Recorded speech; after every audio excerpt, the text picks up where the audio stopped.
Hi everybody and welcome to Yummy Eats for One. I'm Chef Tim Bob, because you know on YouTube, everybody's got to be chef.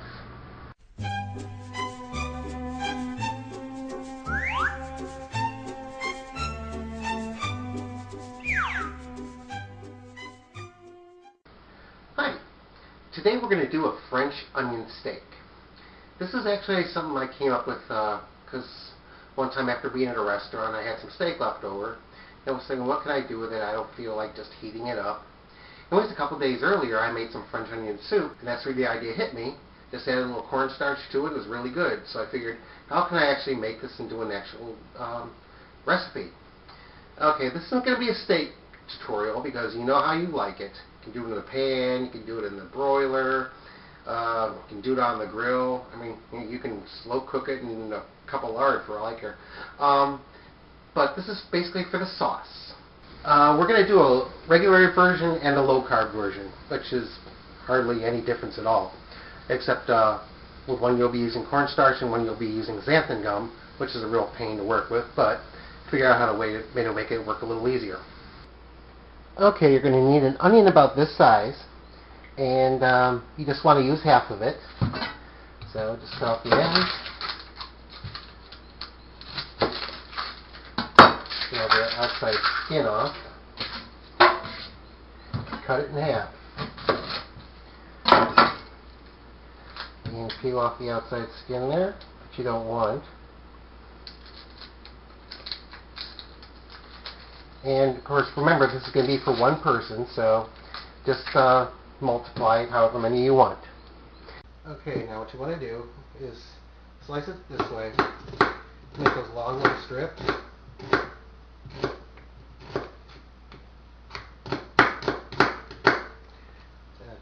You want to break them all apart like this into individual pieces.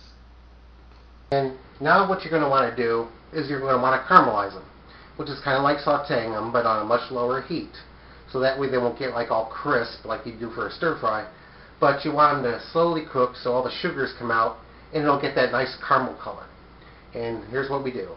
Okay, you want to turn your burner on to medium, put about 2 tablespoons of butter there, and wait till it melts.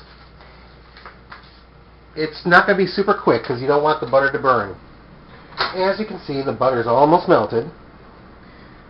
And looking good, looking good. Now it seems like a lot of butter, but remember, those onions are going to soak it up. And it'll help bring out the sugars.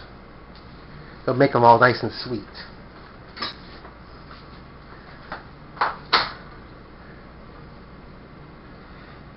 Okay, when your butter's melted, put in your onions.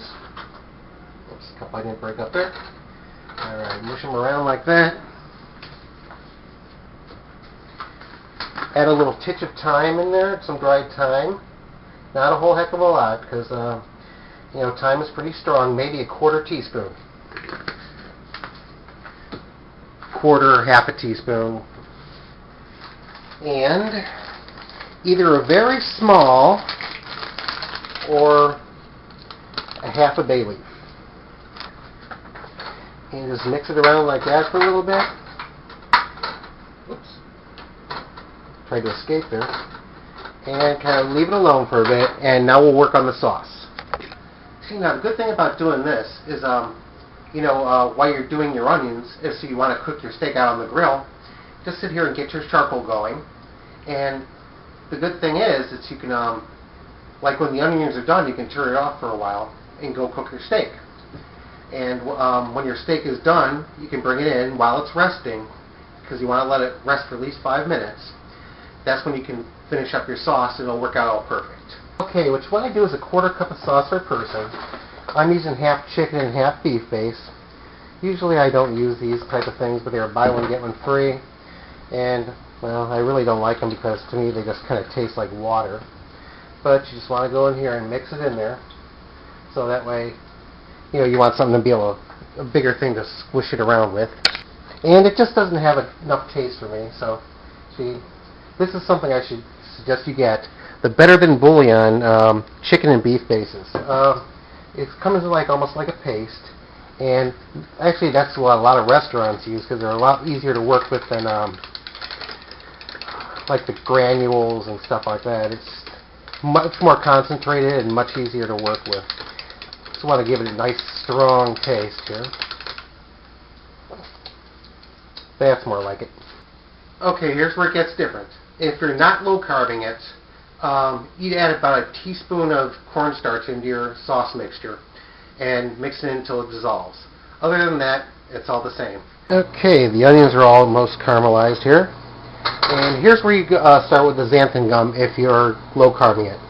Now you gotta really be careful with the xanthan gum, because like 1/4 teaspoon is like 1.5 tablespoons of cornstarch, and it doesn't dissolve like cornstarch. So literally, you want to take a pinch and put it over the onions like that. And I say a pinch, I mean literally a pinch. That's even too much. Okay. And you kind of want to work it in, because it'll clump up if you actually like put it in liquids or something like that. So if you're doing something like this, you can actually put it on there and let it coat the onions, so it is a lot easier to work with that way.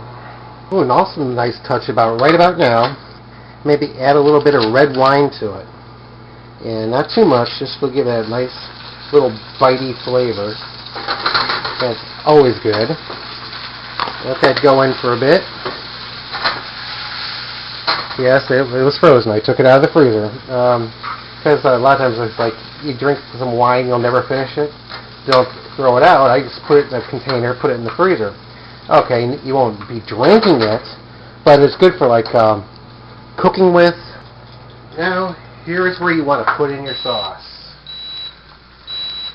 Okay, give that a little mix around. And right now, you're going to be getting your steak should be resting, and whatever side you're going to do with it should be about, you should be pulling those out and getting that ready. And now, when everything's all ready to go, turn it up to about medium-high. Yeah, this is where it's going to start thickening up real good when the temperature's up. Oops, yeah. When I get that bay leaf out of there, you don't want that. Okay, and then all depending on how thick you want it. Now here's one thing, if you're like going to serve it with like mashed potatoes or something, you can always double the amount of sauce and use that as a gravy too. It all depends on how thick you want it right now. And okay, now I'll get ready to plate it up. Okay, I have my nice rested steak there. Now I'm just going to put the little French onion sauce on there. Oh yeah. Doesn't that look good? Now, if you want to sit here and like finish off the whole French onion thing, if you're not low-carbing it, what I would do is get some garlic bread and put, when it's almost done, put some mozzarella cheese on it and let it melt, and that'll give you your French onion crouton.